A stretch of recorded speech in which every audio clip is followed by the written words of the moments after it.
Guys, let's look at the student task statement number 3, which is called swimming, manufacturing, and painting. All right, let's look at number 1. It says Tyler swims at a constant speed, 5 meters every 4 seconds.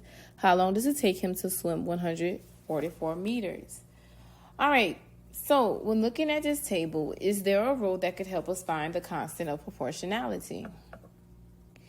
If you guess the first rule, you are 100% correct. So what I want to do is that I want to divide, if you don't know, this is the y column, that's the x column. I want to divide y divided by x to find the constant of proportionality, which in this case, the constant would be k is equal to 4/5. All right, we could leave it in fraction form. If you like decimals, you could turn it into a decimal. But me personally, I like working with fractions because I feel like it's more accurate, okay? So this is missing. So what do I want to do with that constant? Do I want to divide or multiply? And what I'm talking about, do I want to divide or multiply 114 divided by the constant? I'll give you guys some think time. If you guessed multiply, you are absolutely correct. So what you want to do is you want to multiply 114 times 4/5. When you multiply 114 times 4/5, you want to put a 1 underneath that 114, and you want to multiply it going straight across. Okay? So we know for sure that our denominator is going to be 5. And you might have to do some sidebar math, which is times 4, which is 16. Carry that 1. It's going to be 156. So 156 over 5. But we don't want to leave our answer that way. No, we want to divide 5 divided by 156, which, let me erase this. 5 divided by 156. How many times could 5 go into 15? If you guess 3 times, you're absolutely correct. How many times can 5 go into 6? If you guess 1 time, you are absolutely correct. And at this point, we could either continue it and let it be a decimal, or we could leave it as a fraction. Now, to all my decimal people out there, I'll do this one for you. I'll add a decimal and a 0, drop that 0. And how many times can 5 go into 10? If you guess twice, you're absolutely correct. So your answer will be 31 2/10. And I'm going to rewrite that constant again because the constant was 4/5. All right?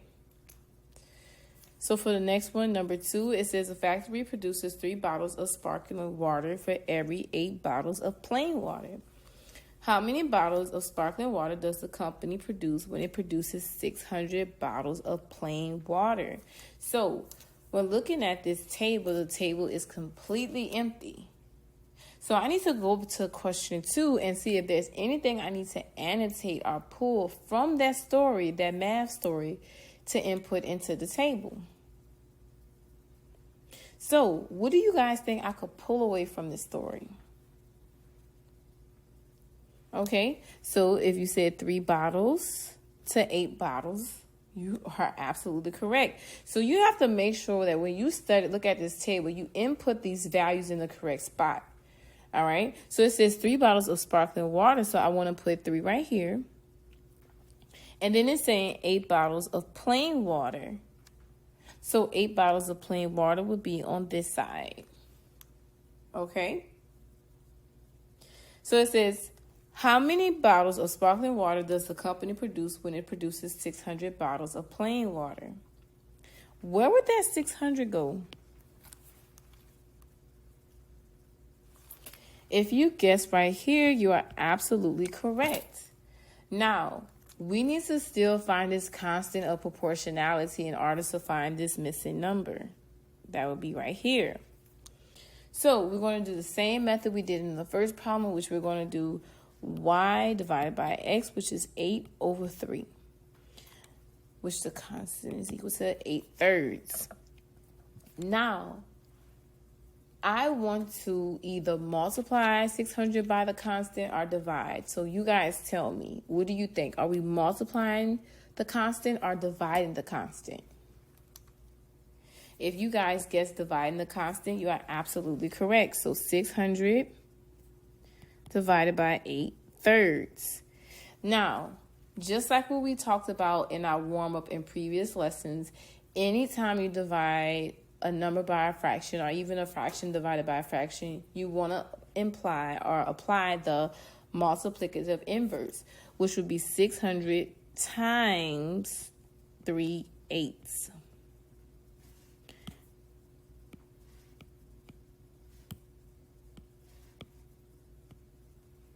Okay, so then I'm going to place a 1 underneath that 600, and it's going to be 1,800 divided by 8. Now, ask yourself, how many times can 8 go into 18? And just in case if you guys didn't know it, because I know I move kind of quick, let me show you guys where I got that from. It's going to be over 8. 1,800 or 1,800 divided by 8. So how many times can 8 go into 18? If you guess twice, you are absolutely correct. How many times can 8 go into 20? If you guess twice, you're still correct.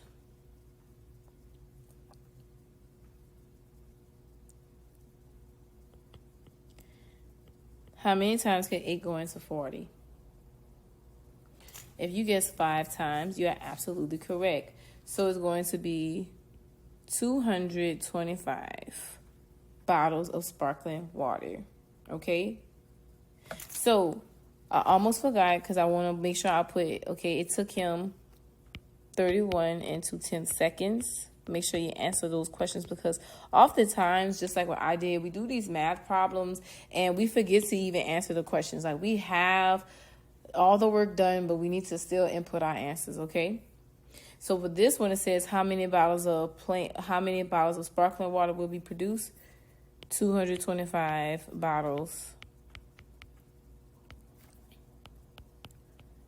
of sparkling water. All right. So now let's look at the next one. It says a certain shade of light blue paint is mixed by mixing 1 1/2 quarts of blue paint with 5 quarts of white paint. How much white paint would you need to mix with 4 quarts of blue paint? Now, do we see a table? Do we see a table? No, but if you want to, you guys can create a table, okay? If not, you can use a ratio, any method of how you want to solve this.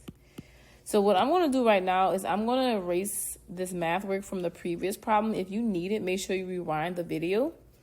All right? So let's do some quick annotations. So it's 1/4 quart of blue paint, 5 quarts of white paint. Okay, and it's saying how many quarts of white paint would you need to mix with 4 quarts of blue paint? So if you guys need to use the table, if not, you don't have to, but I'm going to use the table still to give you guys a visual. I oftentimes tell my students like, hey, even though you don't see something, like if you was taking a LEAP test and even though you don't see like a tool or to help you solve this problem, you can always draw it on your scratch sheet of paper.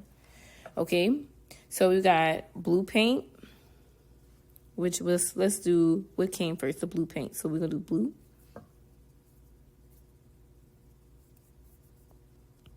Blue paint, which I'm going to just leave it as blue, but just understand that if you're talking about blue paint, and this is going to be in quarts. And we're going to do white paint.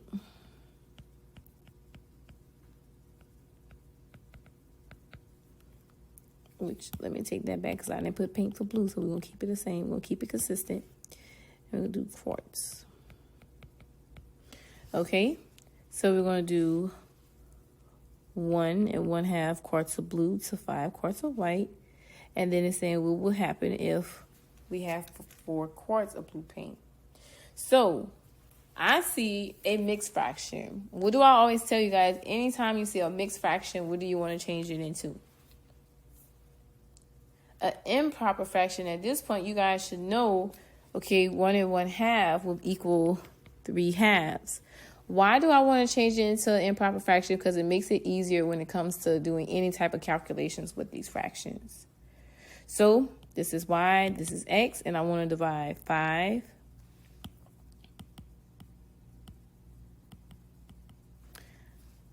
I want to divide 5. I'm sorry, guys. Let me change the color because I feel like the blue is overwhelming. 5 divided by 3/2. Now, I want to imply the multiplicative inverse, which is 5 times 2 over 3. And I want to go multiply going straight across, which would be 10/3. Okay? Now, I'm going to leave it as a fraction. Why am I going to leave it as this improper fraction? Because this is the constant we just found. And we still need to do calculations with it because this part of the table is missing. So what I want to do is I want to multiply 4 times 10 over 3. And when I multiply going straight across, it should be 40 over 3. Now you ask yourself, how many times can 3 go into 40 without going over? How many times can 3 go into 40 without going over? All right, if you guess 13 times, you are absolutely correct. So 3 can go in there 13 times because 13 times 3 is 39. Which is 1 shy of 40. So it'll be 39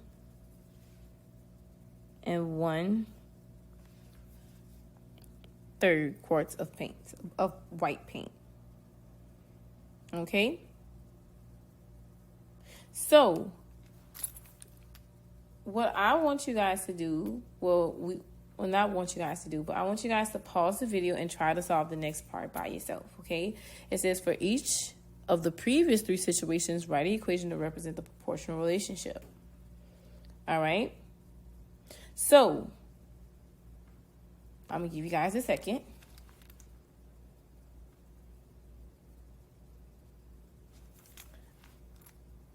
Okay, so let's try to put this into the equation. Now, if you want to take the lazy way, you could do the y equals kx format. That's fine with me, but I want you guys to really challenge yourself to try to create your own variables, tell me what they mean, and really input it into the equation, okay? So let's start with the first one. I like how in previous lessons you guys saw this method when learning about the tables. Well, what if this value was x? What will we multiply by? Okay?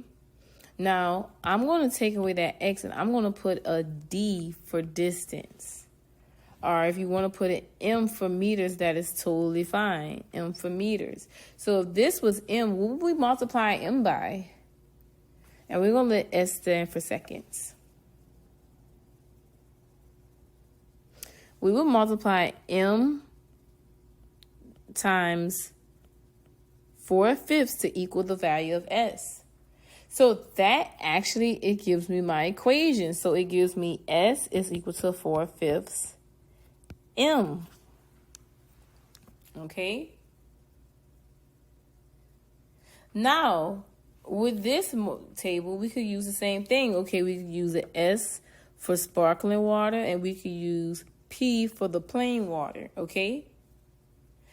If I was to add a column next, it would be S, and then it would be S for sparkling water, which we will multiply times the constant, which would be 8/3. S is equal to the plain bottles of water. Now for the next method, it would be 10/3. And you could let B represent it and then W represent the white. Okay? So if you have any questions about these equations, how I found them and so on, make sure you visit your manager's Google Meet session. All right? Well, I'll see you guys in the next question.